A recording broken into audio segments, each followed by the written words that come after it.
বাংলার বিধানসভা নির্বাচনে 2026-এ হটস্পট নন্দীগ্রাম।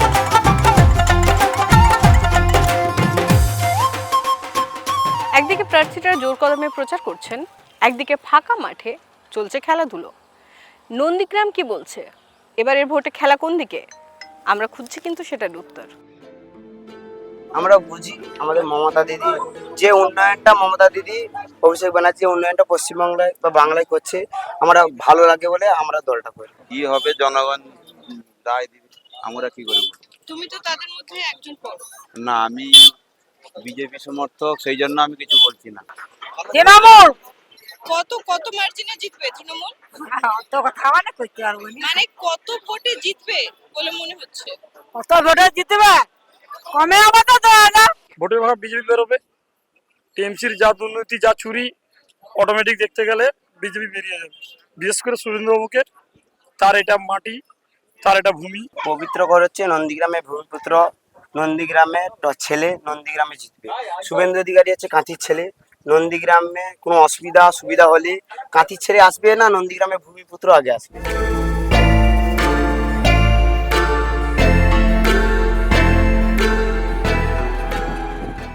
এখানে হাওয়া তো দেখেছি এদিকে ওদিক দুদিক তার মধ্যে এটা হয়ে ঘাত এটা হয়ে ঘাত, কোন হাত কাজ করবে এখন তুমি কি বুঝতে পারবো? মমতা দি জিতবে এবার, নির্বাচন মমতা জি জিতবে।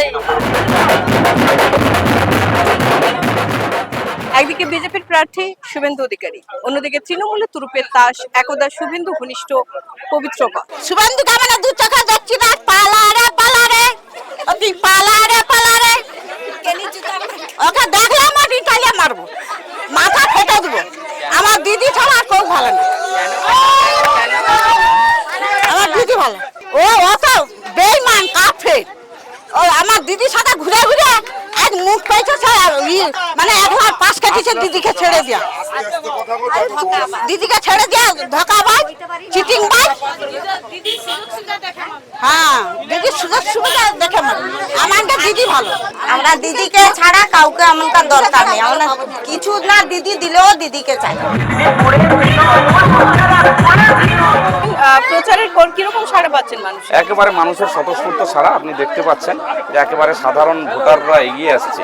আমাদের প্রোগ্রামের শিডিউল দেওয়ার আগেই মানুষরা একবারে আকস্মিকভাবে জানতে পেরেই এগিয়ে আসছে। কি মনে হচ্ছে এবারে আপনি জয়ী? আমাদের জয় সুনিশ্চিত।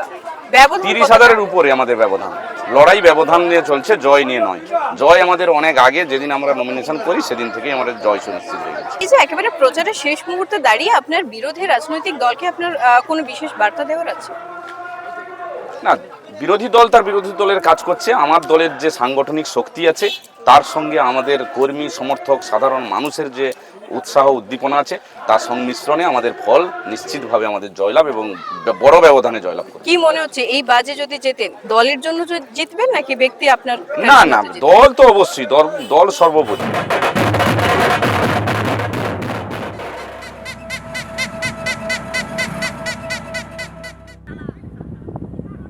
আমাদের এইখানটায় সোনাঝুড়ায় রাম মন্দির হচ্ছে।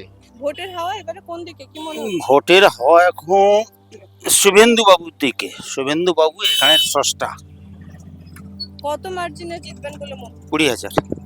এবারে 26 সালে শুভেন্দু অধিকারীকে মানুষ, নন্দীগ্রামের মানুষ একবার প্রতিশ্রুতিবদ্ধ, পাপ বিদায় করব, শুভেন্দুকে হারাবো, পবিত্র করকে জিতাবো। দিদিকে হারিয়ে যে ভুলটা করেছে সে ভুলের ঋণের বদলাটা এবার। রাস্তাঘাট দিয়ে যখন আসছি দেখছি জলাশয়গুলো শুকিয়ে গেছে, পদ্ম ফুলও নেই। শুকনো মাটি দিয়ে কিছু পদ্ম ফুলের ঝান্ডা ফুটে যদি মনে রাখে যে এখানে শুভেন্দুবাবু জিতবে, তাহলে খুব ভুল ধারণা আছে। নন্দীগ্রামের মানুষ বুঝে গেছে। আমরা তো রামায়ণের গল্পে পড়েছিলাম, সাধুর বেশে রাবণ এসেছিল সীতাকে হরণ করার জন্য। নতুন করে নন্দীগ্রামের মানুষ বুঝে গেছে আসলে সাধুর বেশে রাবণ নন্দীগ্রামে এসছে, রাবণ বিদায় করবে। কিছু বোঝা যায়নি, সেগুলো চাপা মানসিক বলতে চাইছিলাম। আপনি তো চাপানো, আপনি না, আমি টিএমসিকে সমর্থন করি। এমনিতে কিছু বোঝা যাচ্ছে না, চাপা, তবে মনে হচ্ছে দাদার দিকেই হাওয়া বেশি। আমরা যেখানে দাঁড়িয়ে রয়েছি সেখানে রয়েছে একটি মূর্তি, শ্যামাপ্রসাদ মুখোপাধ্যায়ের মূর্তি। বহু বছর আগে নন্দীগ্রামে এই মূর্তি স্থাপিত হলেও এতদিন পর্যন্ত নন্দীগ্রামের রাজনীতিতে খুব একটা প্রাসঙ্গিক হয়ে ওঠেননি। তবে গত কয়েক বছরের যে ছবি নন্দীগ্রামের রাজনীতি, তাতে অনেকেই মনে করছেন শ্যামাপ্রসাদ মুখোপাধ্যায় তার মূর্তি নন্দীগ্রামের রাজনীতিতে প্রাসঙ্গিক তো হয়েইছে, অনেকটা চালিতও করছে। কতটা চালিত করছে, কিভাবে চালিত করছে, নন্দীগ্রামের মানুষ কি বলছেন, আমরা উত্তর খুঁজেছি। তার বাকি ফলাফল জানা যাবে 4ই মে। ততদিন পর্যন্ত রাজ্যের খবর, রাজনীতির খবর, দেশের খবর এবং বিদেশের খবর, যে কোনো ধরনের খবর জানতে চোখ থাকুক আজকাল.in এর পর্দায়।